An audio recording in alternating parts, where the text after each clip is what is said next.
Hi, I'm Daniela, and I'm a recovering workaholic, perfectionist, codependent. Sound familiar? Yeah, then this video is for you. You are definitely in the right place. I really want to talk about why do we tie our identities so strongly to work itself? Why do we tie our identities so strongly to work itself? And to share a little bit about my journey, it's been a tough one. It's been a tough couple of years.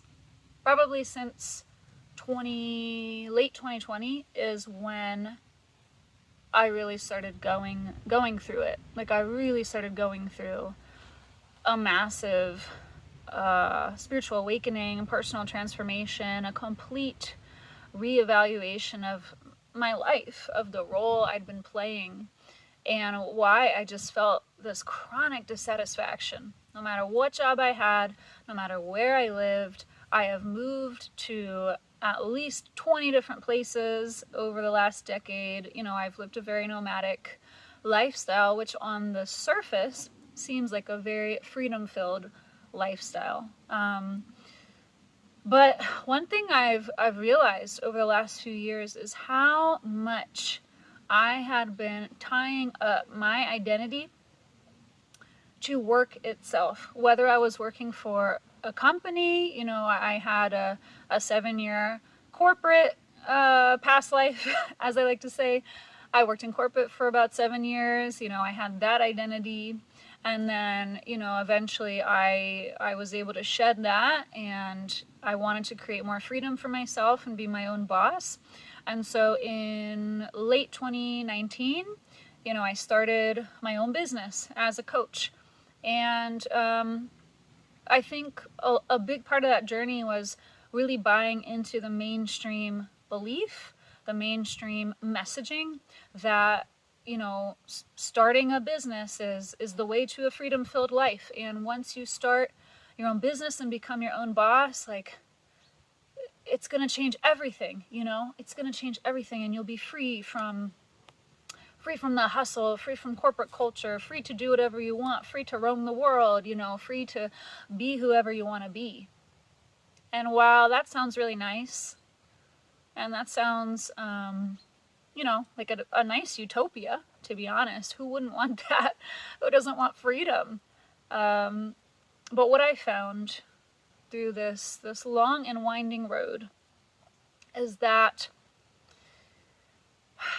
no matter what job I tried, no matter what company I worked for, and even starting my own business and going on that entrepreneurial journey over the last few years, no matter what I did, I could not find a sense of freedom. I could not find joy in this freedom-filled nomadic lifestyle I had created for myself. I found that no matter where I went and what I did, it all tied back to the work I was doing. I found that I was putting such a tremendous amount of pressure on myself, on my journey, on my gifts, on my bank account. So much of my identity, so much of my self-worth, let's be real, so much of my self-worth was tied up in how much my bank account was growing, how productive I was being, how many projects was I working on, how many clients was I taking on in the corporate world. What was my job title? What was my job title? So that, when I networked with people and they ask, what do you do? I could proudly tell them, oh, I'm a creative director. Oh, I'm a CEO. Oh, I am a career coach, specialist, extraordinaire, whatever title you want to give it, however much you want to fluff it up. And I found that there was so much of my ego wrapped up in titles and in labels. So much of how I would relate with people in the past had to do with the title I could brag about. I hate to admit it to myself, that there was a part of me that wanted to brag about this title, arbitrary title that I held, either in a corporate job or in the business I created. The beauty of starting your own business is you can give yourself whatever title you want to be. You can instantly become a CEO, and share that with others. Yeah, I started my own business. I'm a CEO now. But to be honest, a title only goes so far, because as proud as I would feel sometimes to tell others, yeah, I started my own business, I am a CEO, I am this, I am that, and people would respond, oh, very cool, wow, that's so impressive.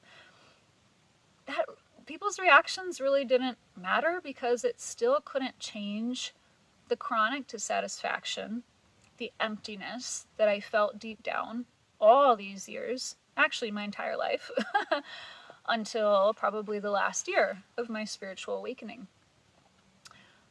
Nothing could change this chronic emptiness, this sense that something was missing, this sense that there was a part of me that was still wearing a mask. There was this sense that there was a part of me still performing for the public, still performing for the masses, still adhering to societal expectations of the type of role I was supposed to be playing in this world, to be a worthy human being. I was still adhering to societal norms of what success looks like, what it sounds like, what it dresses like, what it talks like. And the conditioning I had grown up with as a child, we're little sponges, always absorbing messages that we get from parents, family, society, friends, school, church, community, and school, teachers, We're always absorbing the messages from the society that surrounds us, and even more now that we have so much open access to the information on the internet. We're constantly bombarded with societal messages of who we should be. I like to use air quotes, who we should be, what we should be doing, how we should be dressing, how we should be speaking, how we should be relating to others. I realized so much about my conditioning when I was younger was wrapped up in becoming a successful adult in either the corporate world or the business world. Whatever world would bring me money. Whatever world would bring me money, if I was doing that, if I was making money from doing that, then I was successful. If I had a title I could boast about that seemed impressive, then I was successful. But eventually, no matter where I moved, no matter what I did, no matter how I dressed, you know what I mean? I just couldn't shake the feeling of emptiness. And it really got to a boiling point, actually this year. It's 2025 as I'm recording this. Really came to a boiling point this year when I just became so frustrated with my business. I had been feeling so much inner tension, inner friction, so much resistance to moving forward with products that I didn't really feel passionate about. I was just so resistant to moving forward in the role that I had been playing for years. I had been playing the role of web designer, creative director, CEO of my own business, branding strategist, doing all these things, but none of these roles ever fully felt 100% me. There was always a piece of me going along this journey that knew there was still something off, that knew I could go deeper into my true self. And the biggest signs of that were burnout, chronic burnout. Every few months, burnout. I've experienced that in every job I've ever had. I've experienced that throughout my 4 or 5, 6, 7, I forget, however many years it's been entrepreneurial journey. 6 years now. Yeah, 6 years now. The chronic burnout, the chronic frustration, to chronic inner tension, and also made actual pain, major pain throughout my body. Like, so much pain that I would ignore. And I really want to emphasize how important it is to pay attention to the signs of your body. Your body is the master messenger, the master messenger for your life. Your body will always be the first one to tell you, hey, something's off here. We're experiencing discomfort in this area of the body, let's say the ear. We're experiencing discomfort. We want you to pay attention to this. This is a sign something's misaligned in your life, in the roles you're playing, in the habits you're trapped in. We want you to wake up and listen to us. Listen to whatever body part is experiencing discomfort in that moment. Because if you don't, as was my case many times the last few years, if you ignore the signs of your body, the signs of discomfort, the signs of dis-ease, it really does fester and it creates actual disease in the body. You know, I eventually was so stressed out in the corporate world that I developed, well, I won't go into the medical details, but I developed chronic acid reflux. I had to take very strong medication for years just to kind of keep it at bay. It never fully healed it. It just was sort of a band-aid solution. The acid reflux, a few years later, I worked so hard on the computer and ignored the signs of my body for so long that I developed a major shoulder condition, which had never happened before. I was doing absolutely nothing to pour into my self-care, completely ignoring all the signs of my body. I was so obsessed with continuing to work. I was a total workaholic the last 10 years. Yeah, maybe about a decade of being a real workaholic, you know, to the point where my body was protesting so hard that I actually had to go to physical therapy for my shoulder for at least 3 months. I had to really commit to actually like looking at myself for the first time and pouring into myself and starting to listen to my body, because the pain got so loud that it was screaming at me at a certain point, and I could not keep working on the computer. That's how bad the pain got. It got to the point I couldn't even type. I could not type. I could not sit at the computer and type another freaking word. Nothing. I had to start recording things with voice notes, you know, just to kind of record information. And that really forced me to really step away for the first time ever when it comes to my business.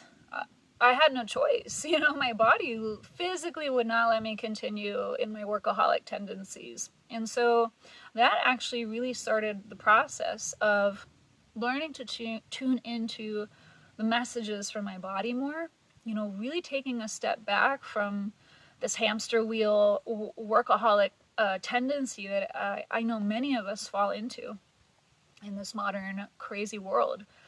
And for the first time, I realized, oh my God, like, how long have I been functioning this way? How long have I been ignoring the pain in my body, my inner truth that I buried so deep? How long have I been trapped in this mental glass cage that is actually preventing me from showing up in the world and truly being myself in the way I'm doing right now in this video? How long have I been ignoring my intuition, my inner GPS, my best, most aligned guidance system, which is me, my inner truth, my inner voice, my body, my vessel, you know, for channeling, my vessel for channeling the divine, for channeling who I truly am at my core? How long have I been hiding that? How long have I been hiding behind a screen, working, being productive? just because I think that's what I should be doing. How long have I numbed myself? And so the pain, the inner battle that I was in with me, myself, and I all these years throughout my career, this inner battle was really trying to show me that there was still a part of me that was still performing for the public.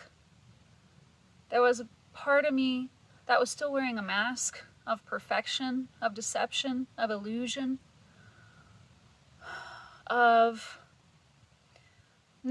still not being my true self, still watering myself down to please others, still hiding my true voice and what I came here to do and what I came here to be and share with the world out of fear. And I really want to encourage you, if this is resonating with you and you're still with me, I really want to encourage you to step back from your work for a bit. I'm not saying quit today. I'm not saying, burn all the bridges and just reinvent yourself like that. No. I mean, unless you really want to and are feeling fired up, because Lord knows I've done that a few times. But if you're not in a position to just up and quit, that's okay.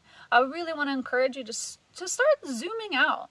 Start zooming out of your work life, whether it's, whether you are working for a company or you have your own business. Zoom out a bit and think about the other areas of your life too. All the other areas of your life. I like to think of my life in terms of the zodiac wheel.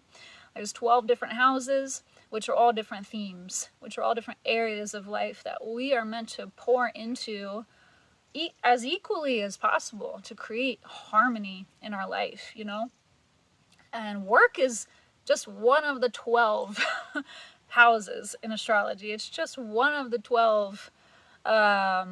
Career is just one of the 12 themes, one of the 12 areas of life to pour into. There's identity, there's family, there's communication, there's self-expression and creativity and hobbies. There's pouring into your inner child, there's letting yourself play, there's creating wellness routines that are really going to support your mental and physical health and emotional well-being. There's your relationships, there's your one-on-one connections, there's your transformation. How do you want to transform yourself in this life, through death and rebirth process, through shedding, through letting go. There's expansion, how do you really want to expand into your highest, truest self beyond the limitations of whatever work you're currently doing? Because let's face it, every job has its limitations, and that's okay. You can find ways to, basically stop limiting yourself in other areas of your life. There's career and legacy, there's, groups, community. How do you want to pour into those? And there's your spirituality. How do you want to create a deeper connection with your sense of spirituality? Whatever that looks like for you, whether that's religion, whether that's meditation, whether that's, your music, your art. There's so many different ways that you can connect with a higher sense of self and purpose and the divine and God, the universe, whatever you want to call the great beyond. There are so many other areas of life that they don't just ask for your attention, they require it. They require your attention to become a wholly, healed, embodied human being. We are not robots. We are not here to just work and be productive all the frickin' time. We are real, imperfect, raw, vulnerable, emotional human beings. And we deserve to pour into ourselves in all the different facets of life. You are so much more than your work. You are worthy just because you exist. You are worthy just because you exist on this earth. And you deserve to live a life filled with joy, true joy, through your expression, through discovering who you truly are, through understanding the identity that you truly came here to be, not just through the limitations of a job or a business. You are a multifaceted, multidimensional, incredible human being with gifts to share in this world. So if I can leave you with one thing today, it would be zoom out of your work life as much as you can and think about, what drives your curiosity? What kind of hobbies would you like to pour into? Not because it's productive, just because you enjoy it. What kind of hobbies bring you joy, curiosity, excitement, a desire to learn and grow within that? What do you want to create? What do you want to create in this world? There is so much more to this human life than just work itself. So please pour into hobbies, pour into curiosity, just for the sake of it. There doesn't need to be another reason. There doesn't need to be a goal for everything you do. Just let yourself have fun and play. Experience the pleasure of playing and the joy of just being and creating. Please. I'm with you every step of the way. We're all on this journey together, and I just thank you so much for listening. Keep flowing and growing. Keep flowing and growing. And if this resonated with you, I would love if you would like, share, comment, subscribe to the channel. I would love if you could subscribe. It would really help me expand my reach and continue to make more videos like this to help guide you on your path of purpose, becoming your highest, truest self. And also, link in the description below if you want to sign up for my newsletter. That would be amazing. If you're enjoying these truth transmissions, I also share a lot of written content exclusively with my newsletter. Would love if you would join the community there. I will see you in the next video. Bye.